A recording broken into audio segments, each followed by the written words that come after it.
What's up, everyone? Welcome back to another episode of the ARC podcast. I am your host, Brandon Zachary. If you're new tuning in, thank you for joining. This is the Athletes Resilience Center podcast, where we talk all things mental performance in sports.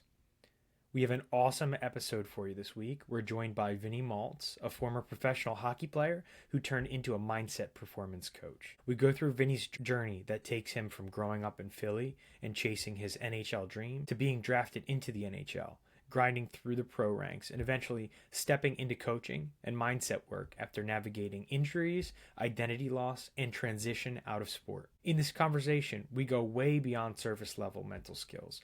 We talk about what happens when the game ends, how athletes rebuild meaning and identity, and why sustainable performance isn't just about mechanics. It's about awareness, values, and learning how to think for yourself. We also dive into the importance of Philly culture, the reality of leaving home at 16 in order to chase a professional dream, the darkness many athletes experience after sport, and Vinny's mindset method built around awareness, simplicity, vision, and values. Whether you're an athlete, coach, or parent, this episode offers some real framework for resilience, confidence, and long-term performance. With that being said, I hope you enjoy the episode.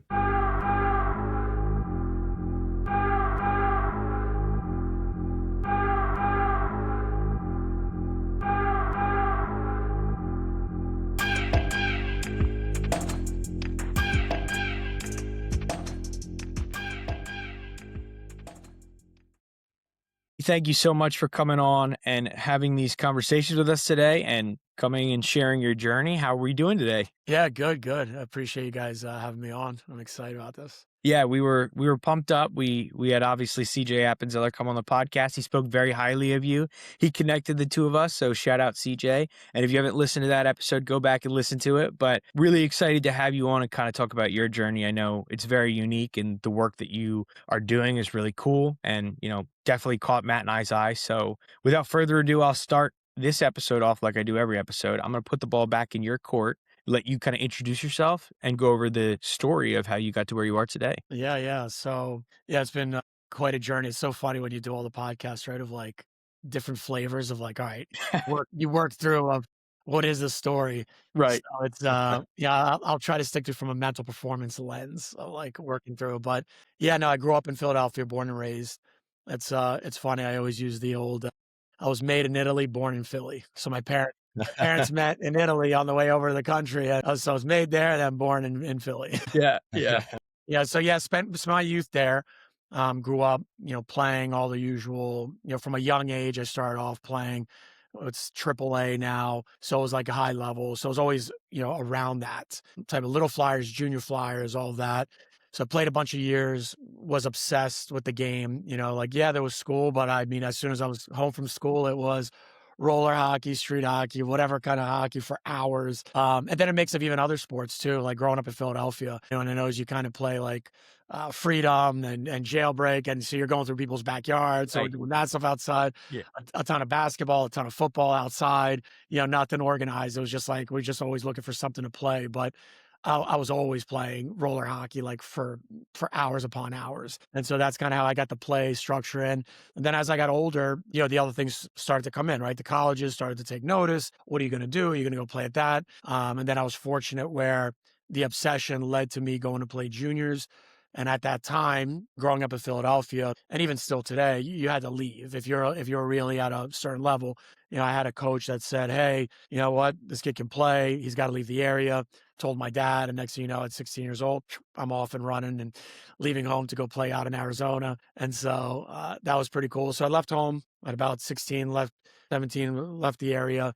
And that took on a whole nother journey. So from there, I started playing juniors, ended up in Quebec Major Junior League, which is in Hull, just across the river from Ottawa, and ended up there, got drafted by Vancouver Canucks. So it was a cool journey through that. And then I go there, everything's amazing. I think I'm going to go play pro, and I get a really bad injury to my ankle. And so that kind of threw things back. And, I kind of went into that mode, into the minors and trying to really find my way again and all that. So I spent about 9-10 years playing professionally, trying to work through how do I get back to that level, all that stuff and grinding it out. But I got a lot of experience playing there, which was a lot of fun. And then as I started to get on the tail end of that, I started to fall in love with coaching. I kind of got lucky where in the summers, I started doing some coaching clinics and started to see I had this natural thing towards teaching and coaching. And I loved it. I love player development. So that's kind of where, as the journey of playing days, and then you kind of start to see the coaching starts to kind of come in. And I started to see, oh, I love doing this stuff too. So it was a natural progression from going into playing, leaving home, playing a bunch of years to now, oh, I love coaching. And so it kept me going. And so as I got into coaching, I realized, wow, I really love this journey. And so on the back end of that, I got into coaching. I was coaching teams along with having my own thing. Oh, I can work with players, do player Mhm. development, have my own gym. You guys kind of know how that all kind of works Right. out. So it was that mixed bag of left the playing days, retired, into the coaching days. I've got kind of my thing, but really you're spending 80 to 90% of your time on coaching for the organization.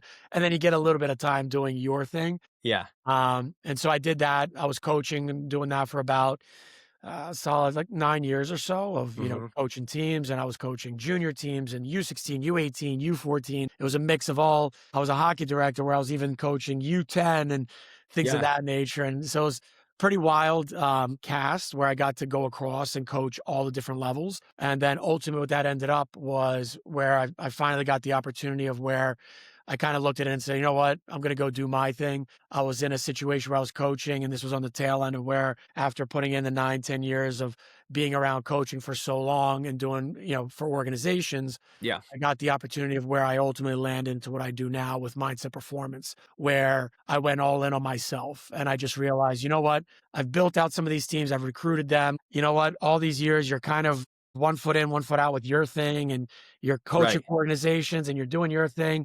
And this is kind of what led to me after all the years of between playing and coaching. And it finally led to, you know what? I'm going to go all in on my thing with mental performance and, going through the process for myself, going through the work, doing it for myself. I landed on this other end where once my daughter was born and once we kind of were like, why are we continuing to follow these organizations? What are we doing? We can do it ourselves. And that's kind of what then ultimately landed into the mindset performance field and realized, you know what, I'm going to bet on myself this time. And so that journey started about 11 years ago where it was like, all right, that's it. We're doing our thing all in. Let's do what we do. And then that's what ultimately now has led into now the space of what I'm doing, a combination of still working with teams and helping out. But now it's just been, we control what we do and we went all in and doing our thing now. Yeah, that's awesome. And yeah, such a unique journey. And I love your perspective from kind of growing up through hockey and then being able to, take those lessons and be like, I do love to coach. And this is the outlet in which I want to coach. Cause I really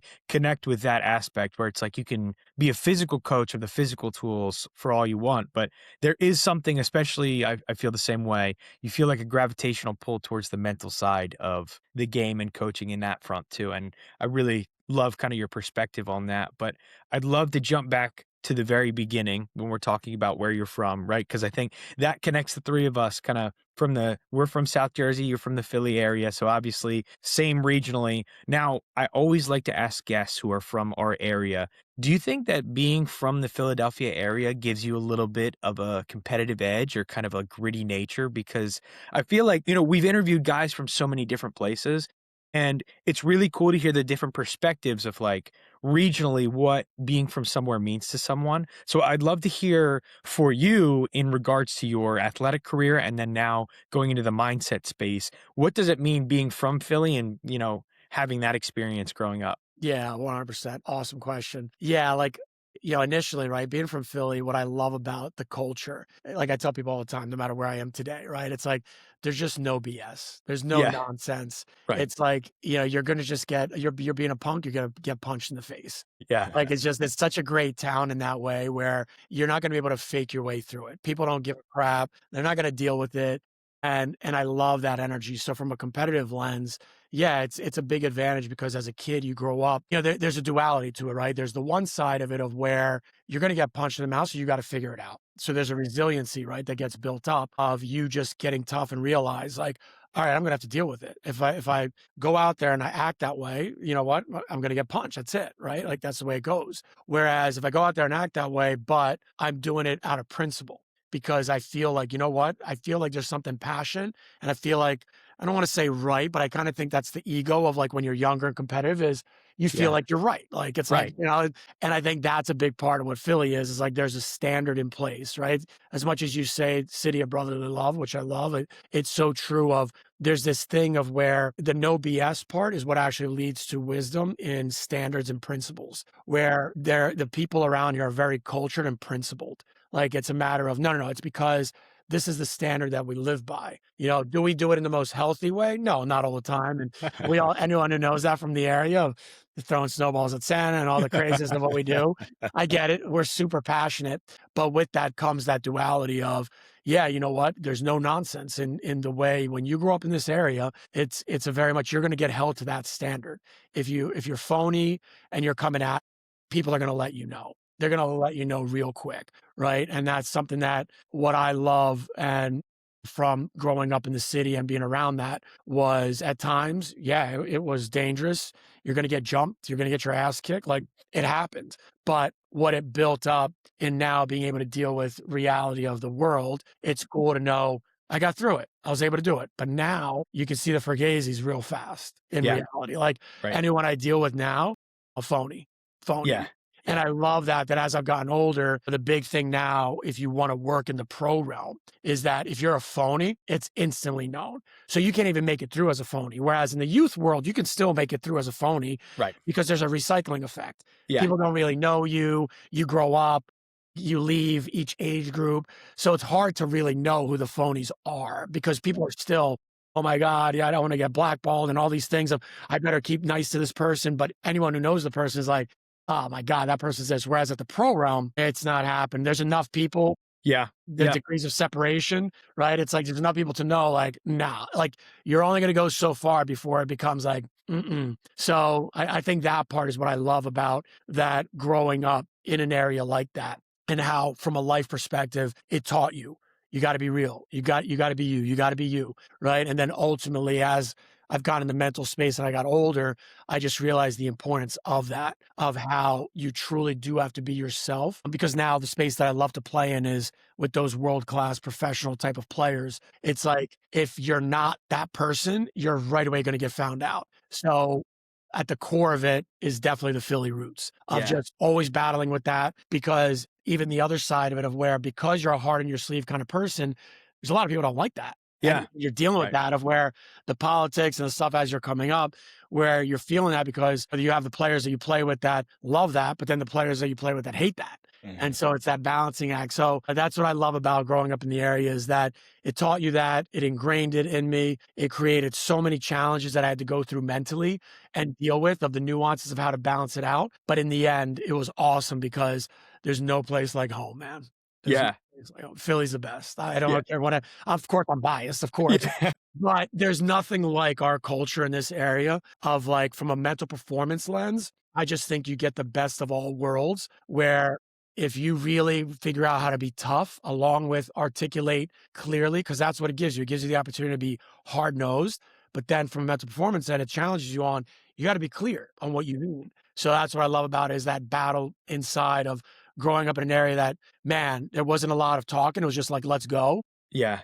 But then at the same time, it's like, no, that's the job. You still have to be tough in a different sense, where mentally tough is I'm going to be clear with you. I'm going to lead by example, even though that's going to be hard as a man, as you know, when you get older, I'm going to fight for that. So it's a different fight, but it's the same fight that's always happened. And that's from the Philly roots, no doubt. Yeah. I love that perspective of we're so real here. Like a lot of people are very real. And I think you go elsewhere and not throwing shade at any other regions of the country, obviously, but Yeah. there is a different vibe elsewhere, right? And it's a different style of play in sports. Like in baseball, I remember going down south and playing, and it's just, a little bit more free flowing, a little bit easier, a little bit like the problems that we would run into when our Northeast team would go down and play the Southeast team was like, all of a sudden they would like almost lull us to sleep where you look at the scoreboard and it's like, oh my God, it's 5-0 in the sixth. Like that flew by, because you're just so used to being like fiery and playing like yourself and being real. It's like, it's a whole different ball game. So I completely agree with that and understand that. But going back also to you taking the leap of faith when you were 16 years old, right? And moving out. And I know hockey is very unique in that aspect where there is a lot of traveling involved. And like you said, if you're in certain areas of the country, you probably do have to make that jump in order to like further your career and go somewhere else that might be better for you. Baseball isn't so much. So Matt and I didn't have that experience, right? We were able to kind of be in the area that we were. But my question for you is, I'm sure you've reflected back on this before, but what do you think that experience did for you taking that bet on yourself when you're 16 years old to move across the country to pursue this dream? Because you later spoke about you made a leap of faith and started your own business and doing your own thing. Like, what did that impact have on you as a 16-year-old kid, and how has that continued throughout today? Yeah, yeah, no doubt. Awesome question. Yeah, no, it was because it was the initial time of like, wow, I'm gonna leave home, the comfort, mom's cooking, and Yeah, the easy in your bedroom and everything. right. It's like your friends, all the stuff, right? Of like you're just the convenience, right? It's like I'm so used to this area, like that's what it is. But what was interesting at that time, and that's always continued on, is that what the real leap of faith was, the driver at that time was how badly I wanted to play in the NHL. Like it was, I want to be around the best. At that time, I didn't realize that's why it's the NHL of like what I was thinking in that mode of like, it was a dream, right? What I realized later on was it wasn't so much the dream of the NHL. It was, I want to be around the best players possible, the best human beings possible, the best coaches, leadership. That's what I figured out as I got older. The obsession is that what I know now about the environment. Now, if you fast forward, the importance of who you're surrounded by is what really brings out the best out of you. And so early on, that feeling of that gravitational pull, and that's where the spirit of the game comes in that we all Mhm. know. Yeah, That's the stuff where there's nothing that you're going to mentally think about when you go there. That's the stuff that, and it's hard for people to recognize. They know it, but they don't know it because it's like there comes this chasm with all of us where in order to bet on yourself, you have to have so much proof in your life, so much of this, energy inside that's like, I'm going to override what I think is going to happen. You override it because it's like, there's something grabbing me from the inside that's like, I'm going. yeah, I'm doing it. And that's the spiritual nature of the game that we can all, as high performers, respect because that is the part that now a lot of my mental performance stuff is moving towards is the collective, is the spiritual nature of getting to the core of it because we've spent so much time thinking about what was that thing. And it's like, to me, in that moment when I was 16 and I left, I was scared shitless as a kid to go do that. I was like, oh my God. But that fear was the same fear as when you're about to get in a fight in the street. I'm right, about to fight and I'm scared, right? It's right, the old Rocky stuff. Like, I'm still scared, but I'm scared, but I'm still going to swing and you're going to get the wrath of that fear. right. It's the same analogy of I was so scared. I remember at that time, like, whoa, this is crazy. I'm going to go live with another family. Yeah, You're flying, you're going over, but with that fear, it was like, but I want to go do that other thing and find out so badly. yeah, What's on the other side of that? That it's like, yeah, but this person said I gotta leave. And this they know, they have wisdom and they know like it's not gonna work if I stay here. So I gotta go, and go down the yellow brick road and find out what's behind Oz's curtain. right. And, so it was a lot of that energy that just pulled you where it's like, I gotta know. I gotta know what's on the other side of that. And that was, pulling back into the Philly part and that spiritual part. I was like, I just gotta know because it sounds like this isn't the place that's gonna let me find that out. So it's gonna override. The spirit is like, okay, if that's what I need to go do to make it to the NHL and be the best, then I'm out of here. I'm going to take that on. Like, let's Yeah. go. I'm in. Yeah. No, that's incredible because I feel like it's very unique and it's probably coming more and more prevalent. Like I know there are a bunch of academies and now baseball and football, it's kind of trending that way where, a lot of people are transferring probably down south. There's like the IMG Academy in Florida that's like huge and really well renowned that people are now going down there and, making those sacrifices. But I think it's really cool to kind of hear your perspective. And I like your relationship that you described with fear, where it's like, I am scared. It's not that there was no fear, be fearless. It was, there is a fear, but I liked your analogy using Rocky. Obviously, it's like, you're going to feel the wrath of that fear went throughout everything that I do. And I do like that. That was awesome. And I'd love to stay on that idea of fear. And I'd love to hear it with your relationship to the transition from being an athlete into going into the sphere that you are in today. Because we've asked a lot of people that have, you know, been athletes and then been high level athletes, and they transition into something outside of playing their sport. And a lot of times it's tough for a lot of people. And, getting into coaching can soften that blow a little bit, but there's still a huge identity piece of like, I am Vinny the hockey player, and now without hockey, what am I type of thing. Like, I'd love to hear the transition that you had when you're going from high level athlete into your coaching world. Oh yeah. Oh yeah. No, like any other former athlete knows, right? That during those times, that's ultimately ironically what led me into the mindset space was, I'd been done the playing days. I'm like, all right, I'm officially retired. I'm going to go Yeah. coach now.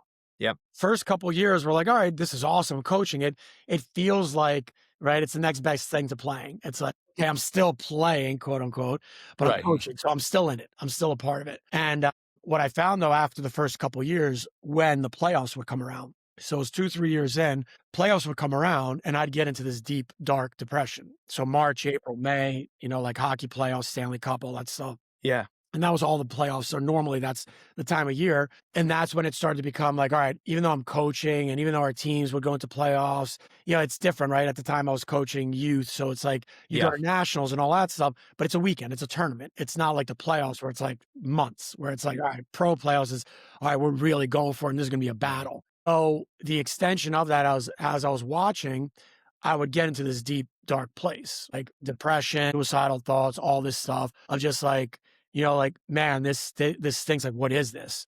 And so it continued for a couple years. It was about 3, 4 years where I kept and I started to see the cycle that was happening. And I realized I can't keep living like this. This can't happen that I'm going to keep going to that place every year. Like this isn't good that three months out of the 12 that I feel this every year.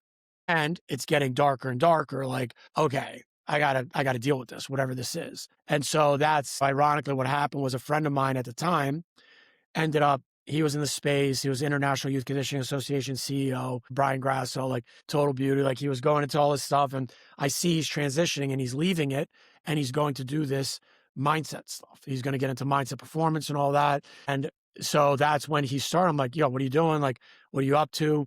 And says, hey, I'm going to go start this out. Would love to have you a part of it. I'm like, cool, let's go. So I jumped into that.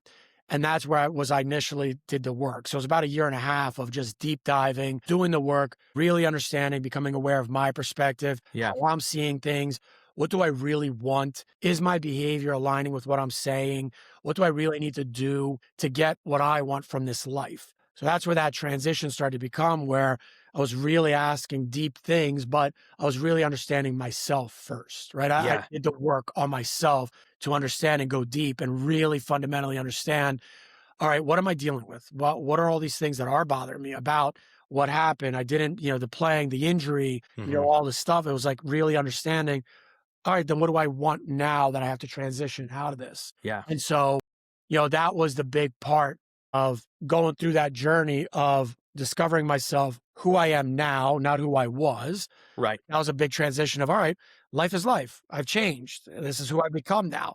But I haven't dealt with that change and coming to a peaceful place with who I was. And so it was an awesome transition to work through, and then finally get on the other end and realizing that through that process of really digging in, it helped me to align with, like we said earlier, the principles. And so that's where by doing the work and being in that deep, dark place, realizing now, becoming aware of, well, what created it?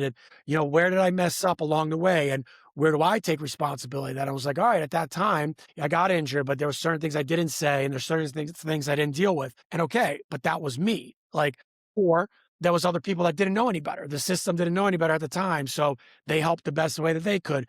So I was able to work through a lot of stuff and put things at peace of the way it used to be versus the way it is now. Or, okay, well, if it's not that way now, how can I contribute and change that? So in that year and a half span and that deep dive for myself, it started to reveal, all right, where do I really want to go with this process? And where do I Yeah. really want to help? And so that's where initially, funny enough, the principles, right? The three things that I started off with when that happened were, all right, what are my non-negotiables now moving forward? Now that I know what it is. All right, now I know who I am. I know what I want to do. I know how I want to live this life. What's non-negotiable? And right away, the things I revealed through the work was like, all right, principle number one, I want time with my family and with my kids. My daughter was born, non-negotiable. I spent, whatever it was at that time, 30 years. I gave up so much family and Thanksgivings and birthdays and all the stuff. It was like, no, I want time with my family and my kids, non-negotiable. That's going to end up happening. Or at the time, my daughter. I was like, all right, Yeah. I'm going to be, a good father in that way. So that was principle number one. Principle number two, I was like, all right, I know no matter what, I want to coach and teach. I love coaching. I love serving. I love that. Like my energy, it's like, I want to be supportive and still keep helping and being able to do that. And then the last one, which was the most interesting one at the time, was I want to be able to work from anywhere. I want to be able to do my work anywhere. I don't care where it is, from anywhere. So at the time, right, this was before online, before anything was going, it was, all right, that's what I want to do. That was the weird one because that's like, how's that going to, that doesn't exist. That wasn't a thing Right. online, like, especially in our sphere, right? When I went online, people thought I lost my mind. It's like, what do you mean you're not going to be on the ice, right? What do you mean you're not going to be on the field? Like, what's wrong with you? Like, I literally lost a couple of friends because they thought I lost my mind. They got pissed at me. They were like, what are you doing? Like, what do you mean you're going to go on the computer and all this stuff? And what was crazy was the way the things worked out at that time and how, like, again, this is where the spiritual part comes in of where I was principled at that time and I knew what I wanted. But then what happened out of nowhere was a couple months from that intention of like, here's what I'm going to do. That's it. These are my principles. This is what I know I want. A couple months later, I get a friend of mine calls me up and says, hey, I know you're between, jobs. Cause at the time I'd gotten fired by the organization I was working with. Like it was like a circumstantial kind of weird story. We could talk about it a different time, but it was kind of like how it all happened where I had these principles, boom, I get fired from this gig. I'm kind of like between, I'm like wondering what I'm going to do. A friend of mine calls and says, hey, I know you were talking about wanting to work with people online. I've got one of my players that they need some work with their stick handling. Can you work with them online? Do some stick handling. I'm like, sure, why not? Let's do it.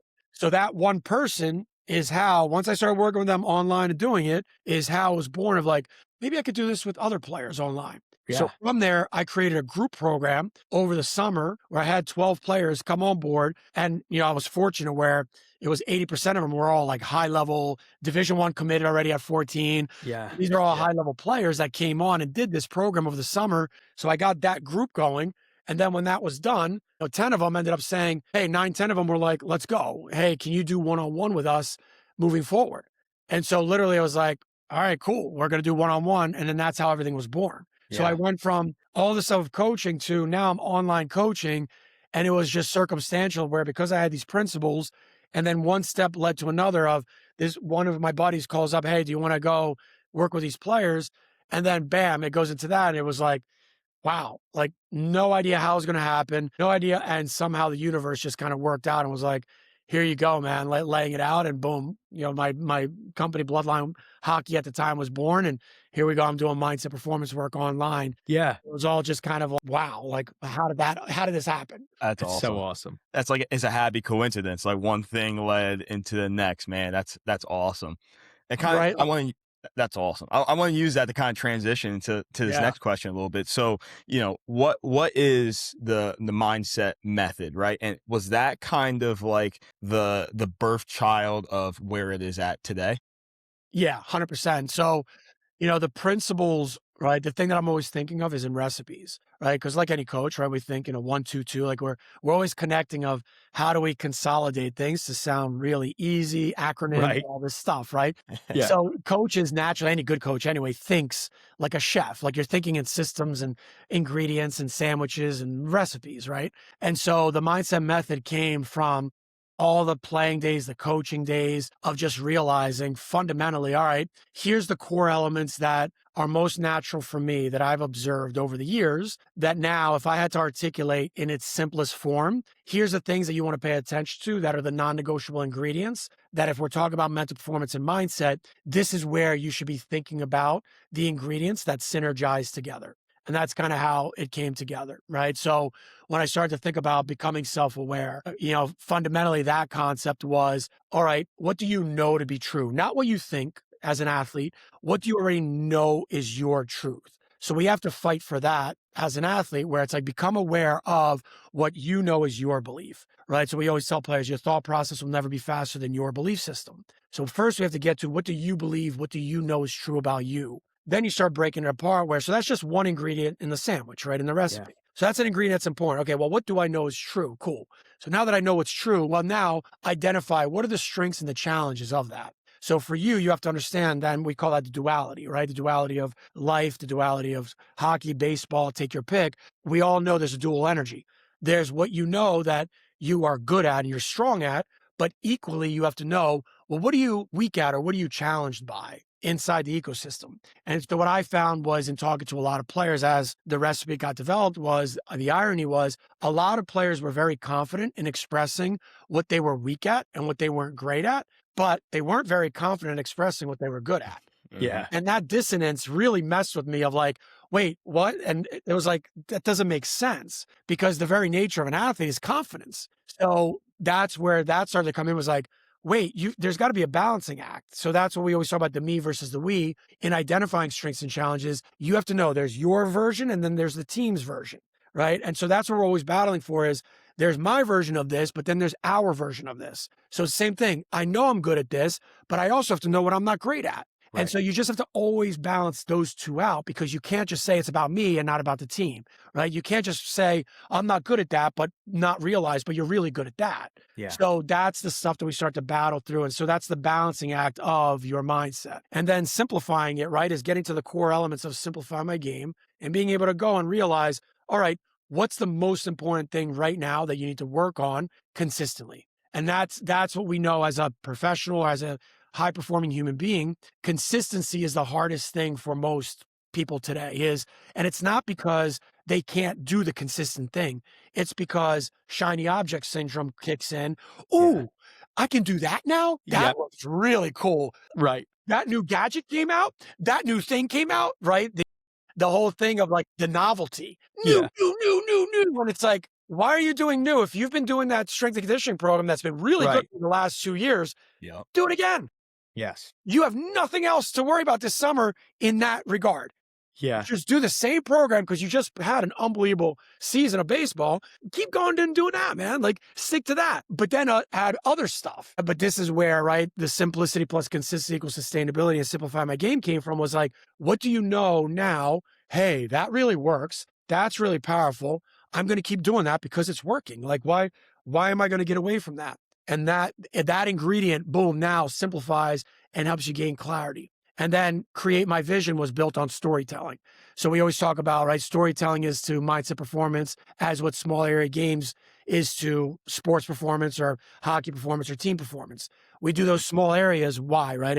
It's all constraints-led approach, right? Yeah. We create these like little games to make you think more and do all that stuff. But storytelling is really the basis of it, right? If you think about Create My Vision, it's about, what's the narrative and story that you're consistently playing with? And so we're always adapting. What's the narrative against this opponent? What's the narrative of where your coach is thinking about you right now? What's the narrative of the team and where they're at? So we're constantly playing, well, what's the story and how are you shaping things, right? What's the narrative that you have in your mind? And you got to check in on that. And then the last part, experience my values, is you got to go do it. Neuroscience 101. You got to feel it. Experience it, do it. Then, like any good scientist, it's like, all right, well, I did the work. This really worked. Cool. I'm going to do it again. This didn't work. I should cut that out. And you can't find that without experience. So that's kind of like how the whole sandwich comes together with the mindset method, was realizing fundamentally that it's not just one thing. Like, that's the biggest misconception people have about mindset.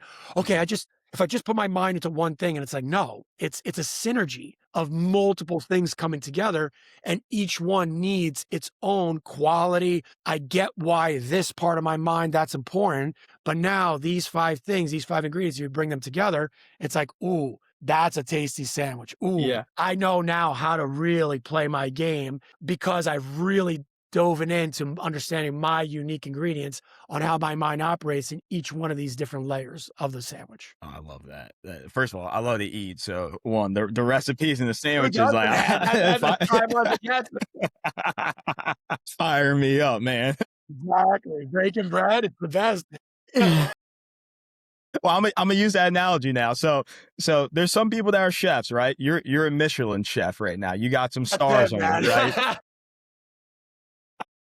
Absolutely. If you go to your Instagram, right, you have in there, you're the NHL's first performance mindset coach, right? So, you talked a little bit about like some old versus new, some novelty things, right? Like you're a man who's been able to see a long time of things, right? So like you've seen things come, you've seen things go, and you've seen the space kind of change. Can you speak to that just a little bit of, when you got started, what was kind of the space like, and then how has it changed to now, and where is it going to continue to go? Yeah, absolutely. So when I first got started, it was interesting of like where the space was. We were just getting going with the lessons, the extra stuff where everybody started to become obsessed with it.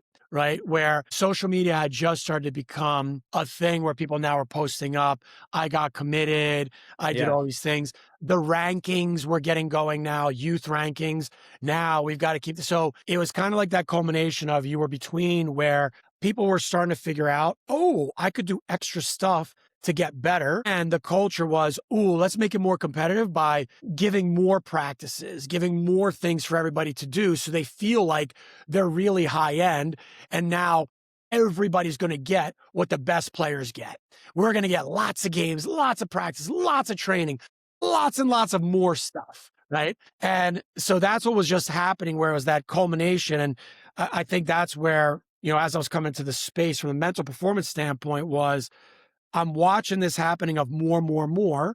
And what people didn't look at the time was, well, hold on, it's a supply and demand. Like if we're all going to offer this thing, no matter what level, whether it's high level or even the medium grade levels, I just wanted to have fun. If we're now going to do the same thing, which is really built for high performers that are that obsession, what we didn't realize was, wait a second, do we have enough leaders to take care of the demand of, well, I want more time put in, I want more training, but do we have experts and leadership that can handle that? And so that's what I found at the time had happened, was there was an overflow of more stuff, but we didn't have the leadership behind it to be able to deal with, whoa, hold on. So that's what now it's led to today, where you have, I believe, a lot of these mental health issues and a lot of the stuff's going on is because you've got a lot of cultures that are just like, I just want to play a couple days a week, practice a couple days a week.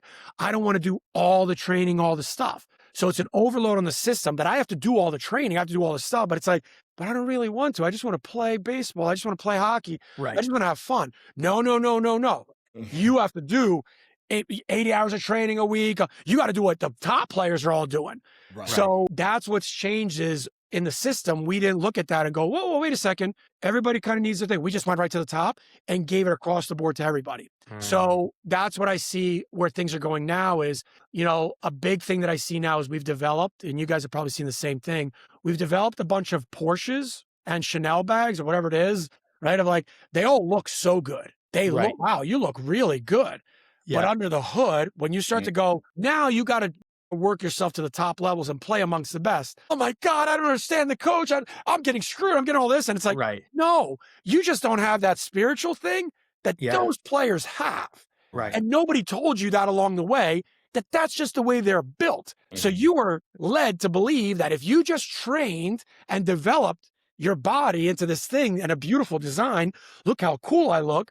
You thought you had the stuff. And that's where we're at now, is now you can see so many issues. I'll give you one example. The other day, I brought on another player, one of the younger ones. Now I'm dealing with it's a 17-year-old player. Usually I'm not taking on, the youth players, but this was one where from an organization where I know they've got all ball players that are like, okay, I know the path they're on. So I talked to the kid and I explained what we do. And this is something I've noticed a lot more over the last year in talking to younger players. And this is really interesting, guys. He said to him, basically what we do is I'm going to extract from you how you see everything. I want to learn from you. What do you see? How do you think it? Because I'm not going to tell you how to think. I'm going to pull out of you how you think, and I'm going to hold up the mirror, and we're going to develop your own system and process of thinking based around how you think about this. Not about what your coach, not about what anyone else is telling you, about what you think about this. He was so pumped. The things I was telling about that, I'd never felt that much excitement like I've felt over the last 6 to 12 months. That when we get new players and I explain that to them, they're like, it's like oh my God, finally somebody, how I think about this.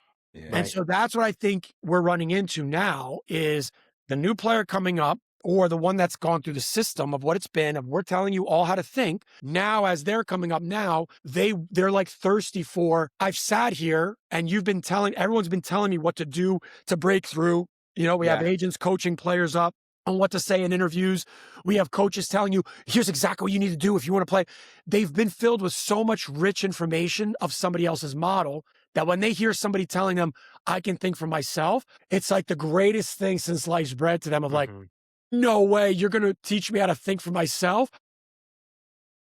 Like, it's weird. It's weird to like, because you can feel it coming off of them now that's what's shifted over the last 6 to 12 months of, I could tell how excited they are to hear that. And for me, I'm excited about it because that's what I've just been doing the whole time. Yeah. But that's the part that I tell people all the time is we don't tell guys how to think. Like when they come in, we don't tell them what to do. What we do is we help them to reveal what they already know. They already know the answer to the test, but we give them permission and confidence to go, yeah, let's build a system around that because what you're thinking is real. You already know the answer because they're high-level players, right? Like they're already the Porsche. It's just they've been taught to be an SUV instead of a Porsche. Right. And that's how I'm inverting it is like, let's teach you how to be a Porsche. But by the way, you're in a system, you're playing, coaches are going to think certain things. You're going to play with other players. You might not be at the level you want to be at. So these are all things, the constraints that we have to deal with that, okay, you're at that level now, but let's navigate through it while you're in it without losing your identity. We want to take a quick second to let you know that today's podcast is brought to you by the Philly Pretzel Factory of Marlton, New Jersey. Whether it's picking up a snack between games or picking up a party tray for the big game, the Philly Pretzel Factory of Marlton has you covered. For all of your pretzel needs, make sure you stop by the Philly Pretzel Factory of Marlton, located on North Maple Ave. Let them know that the ARC podcast sent you. Now back to the episode. Now, I love you kind of phrasing it and looking at it as like the way that I interpreted part of that when you're talking about like, we're throwing all of these things at these kids and telling them to do this, do that, do this, do that. And, I am on obviously the baseball side of social media because that's my passion. And Matt and I played with a kid once that told me he would look at me and he was a pitcher and he was like, I'm anti-pitching coach. And I was like, what are you talking about? Like, why?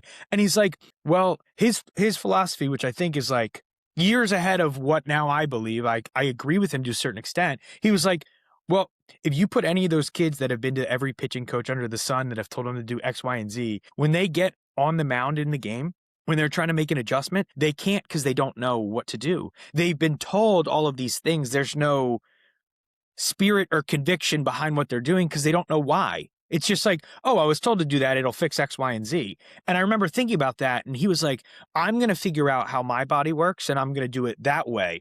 And I will see some drills here and there that I'm like, you know what, I can incorporate that. And I understand the reason behind doing that. But it really resonates with what you just said about, I feel like in our culture, especially on social media, you could go on social media and find 17 different drills that are trying to teach you different things on hockey, hitting, pitching, whatever it is, right? It's like you could find 17 different videos. I give you 17 different things that are achieving the same thing with the drill wise. And it's crazy to think about.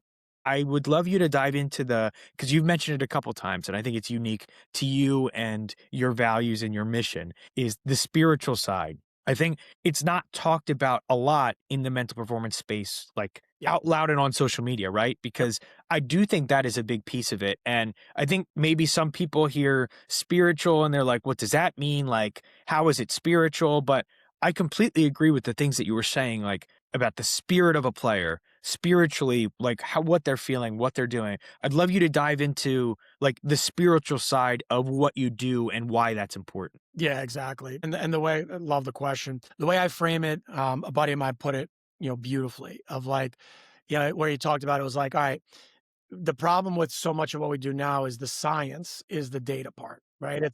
There's a scientific nature of how it goes. So what most people are operating on is the how-to guide of tell me how to do it, which is the data. It's the science. Right. And he's like, yeah, but religion, that's the meaning. He's like, that's why it doesn't align because all the analytics, all the stuff, yes, it's all based on science and the past and all that stuff, but it doesn't actually produce the meaning, which is why religion exists because there's meaning behind it. And so that's the battle, right? Is that we're using scientific analysis and data. Here's how you do it. Here's the biomechanics. Here's how you need to think. Here's all the stuff. And I'm going to tell you all the stuff to let you know of how you can be successful. But you're not getting to the core of, but what does it mean to you? Why are you doing this? Like the infamous why, right? Is like hear it. You got to know why you're doing. You got to know why you're doing. The issue is that, and why the spiritual nature of what it is like, okay, yes, you're right. But saying it once every 2 weeks or once a month to your team is not practicing the spiritual element of the game. Saying it every blue moon, you got to know why you're playing. You got to know why. It's the same thing as we've overloaded, to your point, Matt, earlier, right? Of like, we've overloaded the data on the analytics, the science, the how to do it, and all this stuff. And we rarely talk about the meaning besides every blue moon. You got to know why. You got to, okay, but do we practice it? Do we practice the connection of why we're doing it? Why are we doing this? Like, do we take the time literally almost every day or every couple days to remind ourselves why we're doing it?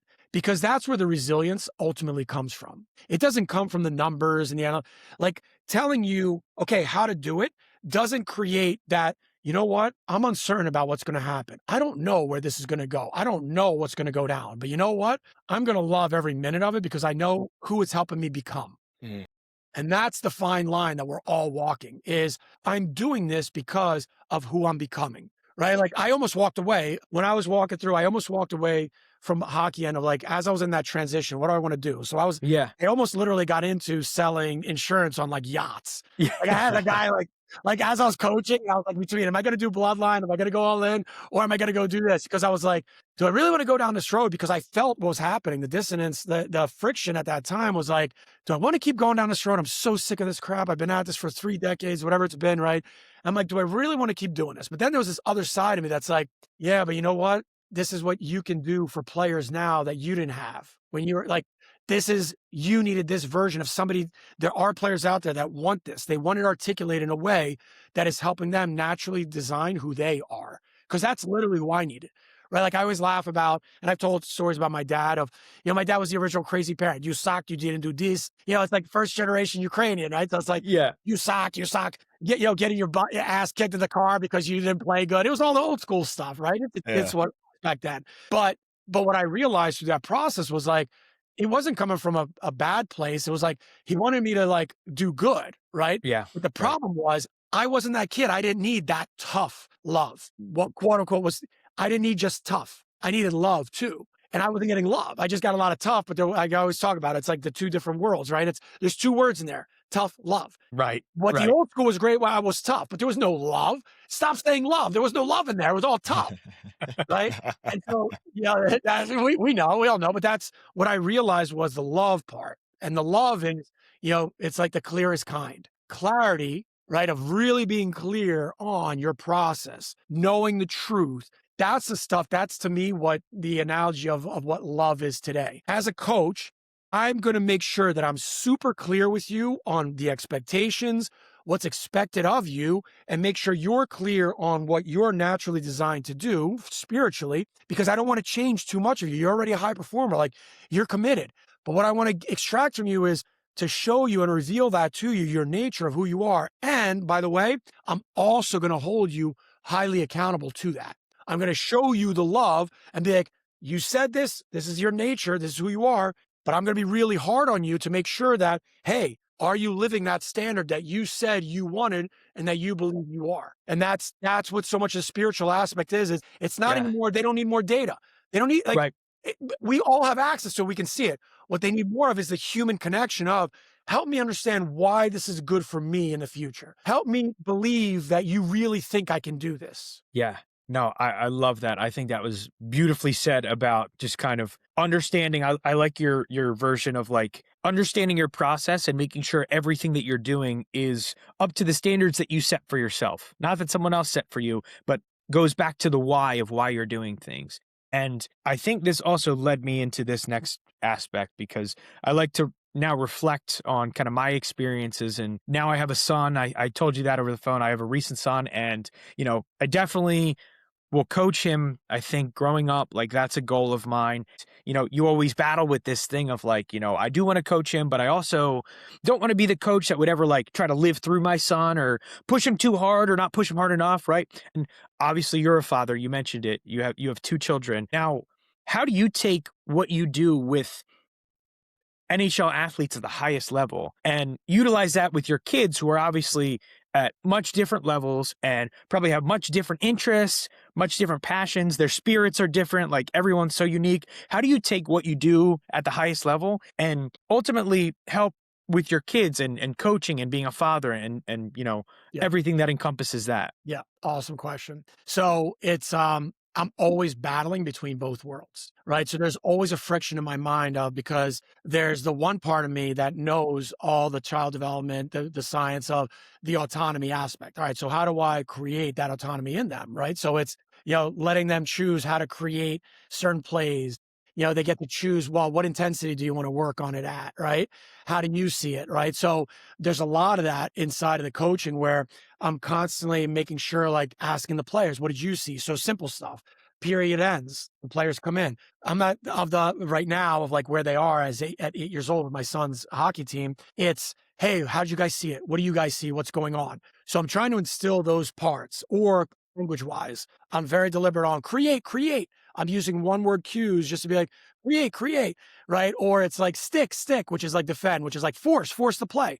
So it's all about effort and just trying to get them to hear simple little things, but it keeps them in the mode of whether intensity of go get the puck back or create and make a pass or make a play and shoot it. And that's it. So it's a fine line of Yeah. trying to make the experience super simple, but then to your point of being able to sit out and go, all right, the long game. I know where this is headed now. So if I'm thinking about this, I'm always up against, well, 2 years from now, 3 years from now, he's going to be able to do this. So I don't care if his consistency gets. So like one example, right, that I was sharing with a player was I was in this mode of by the time he's 12, if he's stick handling every single day for 2 minutes, that's a win to me. Because he's 8 right now. But so I'll say to him, hey, as long as you do your 2 minutes, let's get on the clock. What I'm trying to build in him is just the habit that you do it daily. Because this is what a lot of people miss, right? Is like from the younger end, all I'm trying to build in is getting consistency in, where by the time he hits 12, 13, 14, the age is where it starts to get hard. That consistency now is like nothing to him. It's like breathing. Yeah. Oh yeah, that's a piece of, I'm just going to do it. But I start super small now. Hey, 2 minutes. Hey, 2 minutes. So I literally take him with the phone. Boom. We do we set the clock. He'll go 2 minutes and then he's done. And then it's like, okay, cool. Awesome.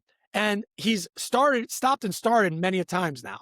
But Right. I take a screenshot and I show him where he's at. Okay, hey man, we're at 15 days now that you've done it total.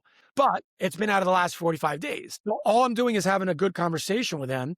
But all I'm trying to instill in him is, hey, when you do it 365 and you do 2 minutes every single day of just this one quick little drill, I guarantee you that when that day comes that you did 365 days, you're going to be an unbelievable stick handler. You're going to be unreal at it, buddy. Your shot's going to be unreal. 2 minutes. So I'm instilling in him to feel that it literally only takes 2 minutes, but it's the compounding over time of what you're going to feel. So this is the battle that I'm constantly having between when I'm going in the mode of, all right, I'm with the top guys, there's more nuance. So as I'm doing the nuance part of it, for them, it's you're just trying to adjust one little thing to get them to see, and that's it. And that's where it's the chef comes in. It's like you have the spice rack, but everybody's different. It's like, oh, you know what? You need a little bit of cinnamon, or you just need a little bit of pepper here. Like that's it, right? That's the art. Right. But with him, it's and the younger mind, it's more about, hold on, there's a lot of dynamics that are going in of where, what am I teaching you ultimately that's going to lead towards it? What am I doing culturally where I'm battling with people want more games and people want to do more? Well, when are we going to get intense and when are we going to get serious? And it's like, you have no idea how serious I actually am being with this. In my mind, you don't know. And there's no way where the challenge is. I can try to articulate to coaches where I'm going with it, but there's no way for me to do it because the experience that I have and the way I understand it in my vehicle, there isn't enough words that I can say. It's a feeling that I have that I can sense because I've lived it as a coach and developer for 4 decades, from playing to coaching now. What I've been at it like, 2.5 decades of just where it's intense coaching. So there's no way you guys are gonna be able to see where I'm going with it, but I can explain it. But that's the battle I'm always having between wisdom and knowledge of where right now, all right, I know what you guys need to focus in on, but then I've got coaches and other people that are questioning it. I've got my child, the relationship that I have with him, I'm questioning that. I've got the parents and what are they thinking, right? We've got, all right, well, what are the conditions of the environment the next year of where we're going to be at? So it's that constant battle that's going on where the pro is easy because that's just being a professional, do your job, stay in your lane. And it's actually way easier to manage because you understand the nuances. This is so much more complex, so much more complex. And I'm constantly having that internal battle, talking to my wife about it. So this is a big reason why it's been hard for me to even start things with families and all that stuff, because I know the complexity that goes with it. And my life is so intense with all the things going on in it. I don't have the time that it needs to go all in on parents and coaching and leadership to say, this is what you guys, all right, I'm going to be the one to do that with you and to hold the hand along the way and hold you accountable, because I just know the complexity and the layers are way too intense. I know my limits, and I know it's kind of like circumventing a lot of different parts, but that's been the biggest challenge. And I feel for the people that think that they're going to solve that, because the pessimist in me on that end, I don't think it can be solved. Yeah. I don't think it can be solved, because I think it's tribal now. I think it's a decentralized leadership model now. There isn't just one person that can do it. It's somebody needs to go with the high level parents. Somebody needs to go with the next level of parents. Somebody needs to go with the next level of parents. It's got to be broken up in a way where I'm fully committed to this section of what's going on. And I'm going to deal with you guys to help you understand that your kid doesn't love it that much, but let's make sure that you're creating the conditions of what they do love about it, versus if your kid loves it that much, then I'm telling you, you need to take this approach and not listen to and be a part of the conditions of the other approaches. It's crazy complex, crazy. Yeah. But as you can see, like it's the battle. The battle within with that stuff is bananas, because like any parent, you're worried about what the future looks like. And I'm an optimist. Human beings are so adaptable. When people talk about things, how they're changing, I just look at it, I'm like, it's going to figure itself out. Yeah. That's what the strongest people, the leaders, that's what we do. Like, we're always battling. So I do believe it's going to figure itself out, but there's going to be a lot of pain, I think, coming over the next 5 to 10 years of what is it, because people don't see it yet and realize decentralized thinking and leadership is the new way of leadership. Like, you can't just look at one model and that's it. It's not one model anymore. Yeah, that's true. I think, I love to ask this question a lot when we have someone that's worked with the highest level and then also like an amateur rank, right? Like, what are some of the, I guess, the biggest similarities and some of the biggest differences between, the professional hockey player and the amateur hockey player? Because I do feel like parents, they just look at it from like that physical aspect. They're like, oh, well, my son's not 6'2", my son's not 200 pounds. Like, obviously he can't do what this athlete does. But I do feel like there are a lot of similarities from, certain aspects, but obviously there are the differences as well. Can you speak to that a little bit? Yeah, exactly. Well, the similarities 100% is the love for the game, right? It doesn't change. It's always the same. It just changes how I'm expressing it, how I might be thinking about it, the intensity of what I think about. But like a youth player might be, man, I love training so much. I'm going to go out there. I'm going to shoot 500 pucks every single day. Or I'm going to do 500 pitches, whatever. I'm obsessed. Like, I love it. I'm going to play around and tinker with it. Whereas a professional is like, I don't need to do that anymore. I don't need to do my 500 anymore. I'm studying more of like, all right, how can I optimize my process? How can I recover better so I'm ready to go?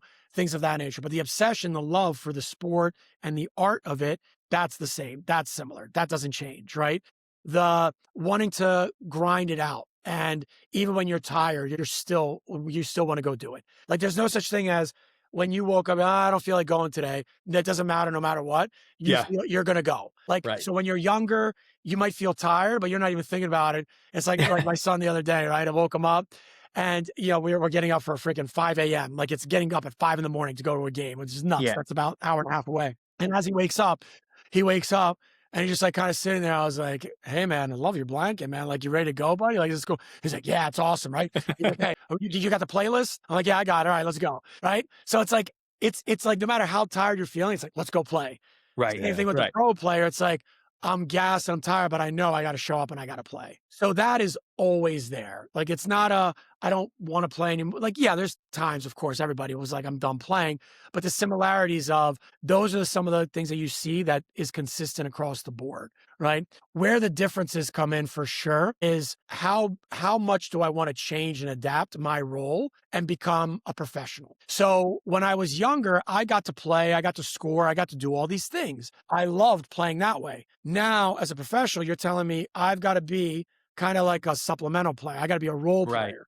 Right. And now that's my job, is to be a role player. So even though I've got the skill set, now you're telling me it's my job and I've got to do this thing. Yeah, but that's not why I loved it. I loved it because I got to be the guy and do all this stuff. Yeah. And now as a pro, you're telling me I got to change my identity and be a lot simpler and do it like that. No, I don't know about that. I don't know Right. if I'm feeling that. So that's a huge difference that happens where mentally a lot of players like, so I dealt with a lot of, college age players where, example I would give them is, all right, you want to play Division One. Okay, we can force it and put you into the Division One realm and see where we can put you in. But I'm telling you right now, you're not going to play. You're going to be in the stands probably the first year. You're not going to play. Whereas if you go D3, you'll play a ton.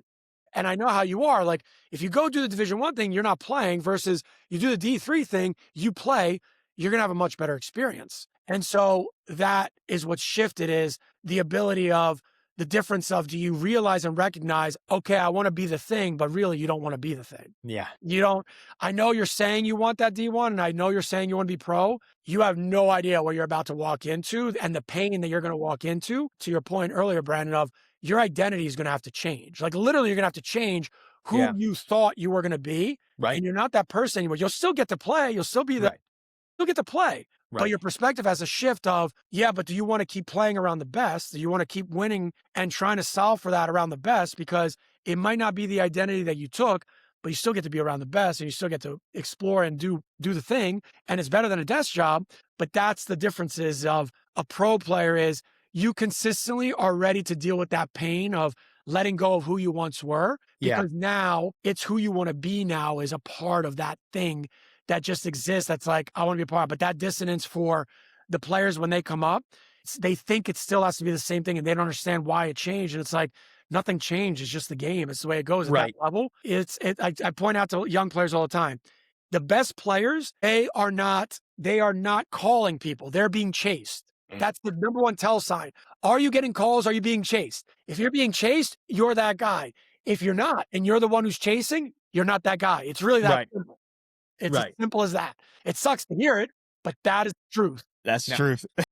Yeah. I love the way that you put that. And I think the similarities and differences there is really cool to hear. And then it is such a different game. Like you said, that working with baseball players, Matt and I have seen the same thing where it's like everyone says D1, D1, D1, D1. And then it's like, well, maybe you're a shortstop in high school. And it's like, I'm sorry, but you're not going to play shortstop at the Division I level. And they've made that apparent. You're going to be maybe a second baseman. You're going to have to move to the outfield. And is that really what you want to do? If that's what you want to do, great, whatever. But a lot of people go into that situation thinking, well, I'll just go in and I'll win the job. And it's like, well, that's not necessarily how it's going to work. And then, you deal with scholarship and everything. Like there's so many moving parts. I just love the way you kind of dissected that because I think that's something that's not necessarily, I guess, a lot of people don't dive into that specific aspect of it. So I appreciate that. But yeah, absolutely. That's the challenge, right? Yeah, no, 100%. And I think, Vinny, now is a great time to jump into our Fast Five segment. I alluded to it earlier with you, but 5 semi-rapid fire questions on mental performance in sports. Just the first thing that comes to your mind, you can let it rip. And whenever you're ready, I'll have them ready for you. Yeah, let's go. I'm in. Let's play. Awesome. Question number 1. What part of your identity did sports help you discover? Love 100%. it. Yeah. The resiliency of like just being able to, no matter how many times I've gotten fired, cut, knocked down, lambasted, there's still something inside me that keeps going and keeps coming back. And every time I've gotten back, I'm stronger. And somebody thought that's it, he's done. And I still keep making my way back. And so the resiliency has been fun to be like, wow, like I can take a hit. I love that. Number 2, looking back, what moment felt like the end for you, but ended up just being a new beginning? Definitely was borderline when I got fired as a coach, where it was so many years at a high level. I was close to that story I said earlier where I thought that was the end. I thought I was stepping away and that's it. I'm done hockey. I'm going to go do other stuff. And it's just funny of like what I thought at that time of that was it. It was so close and then it was still so far. I love that. Yeah. I love that. That's awesome. Yeah. Question 3. When everything around you is chaotic, what's one habit that brings you back to center? Probably now meditation, because the meditation now what it does is I'm instantly able to feel that feeling of presence and I'm right there. Like even right now, like I've trained myself. Now it takes a while, right? For the listeners, like meditation's hard. Like you've got to like earn the feeling of like, I've been now doing it deeply over a year and a half, but I've been in and out for 10 years. But meditation, it just when everything's chaotic to just kind of stop and just feel in the mode, right? It's like George Mumford talks about the eye of the Yeah. hurricane. Yes. It's just like just feeling completely relaxed in it. And that no matter what's going on, that I can find this place of like, all right, it's chaotic, but now my physiology, right? My nervous system can actually feel, and I can feel dialed in that moment. Meditation's awesome for that. I love that. Number 4, what belief about yourself did you have to unlearn in order to grow as an athlete or now a coach? That I wasn't good enough. Yeah. Like, it's, yeah, the obsession with, I gotta be better, I gotta do more, right? At my age, I got, ironically, what you said right earlier of like NHL's first mindset performance coach. Well, the job that I had there, I end up getting fired because a doctor comes in and goes, "You don't have a license." So at that age, I was like, "All right, don't have a license, hold my beer." I'm like, "All right, I'm gonna go get everything done." So literally hadn't been at school yet because of hockey and all that stuff, right? I went through the journey, literally went back to the beginning, got the bachelor's, Yeah.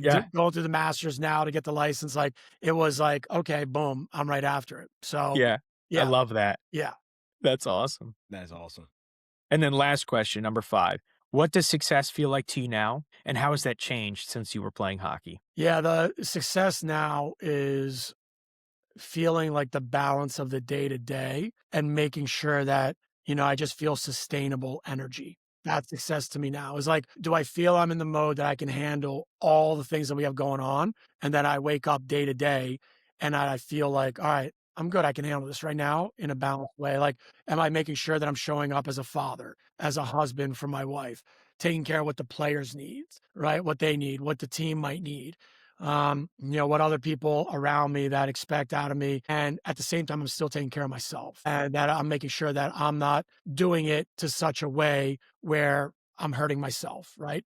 Am I making sure that I'm aligning with people that believe in the same values, right? So it's this balancing act that's gotten really, really much sharper now that I enjoy. It's the day to day. It's not a week to week. It's not a over the next year and all that stuff. It's more about today. Do I feel I've got that control and balance of all the things that are happening, that I've got this sustainable energy that just feels, not too high, not too low. And I've really figured out what that actually means in my life. And I love that now. Yeah, that's beautiful. That was so well put. But Vinny, thank you so much for coming on and having this conversation with us and sharing your journey and diving into all things mental performance and sports and going over all of your experiences and your beliefs. And I think there are a lot of awesome takeaways in this episode. And I really enjoyed the conversation that we had. I learned a lot. So I really appreciate you taking the time to, chat it up with us, go through everything that you've kind of been through in your experiences. So I really appreciate you taking the time to chat with us and converse. Absolutely. Yeah, absolutely. No, I appreciate you guys. Thank you so much for the opportunity. I love the good work you guys are doing, man. Keep up the great work. You got awesome people. CJ's the man. Yeah. I'm glad he connected us and all that stuff, but awesome conversation. Great questions, guys. Like great stuff. Appreciated the time. Thank you so much. I really appreciate it. And Vinny, maybe drop any social media where people can follow you or your website, just so anyone who's interested might want to, check you out. Yeah, easiest way is on Instagram at Coach Vinny Malts. You can find me there, or even LinkedIn. Just find me there, Vinny Malts or Vince Malts, whatever it is on LinkedIn. Yeah. Perfect. Awesome. Well, thank you so much again for taking the time. Really appreciate it. And hope you guys enjoy this episode. Thank you.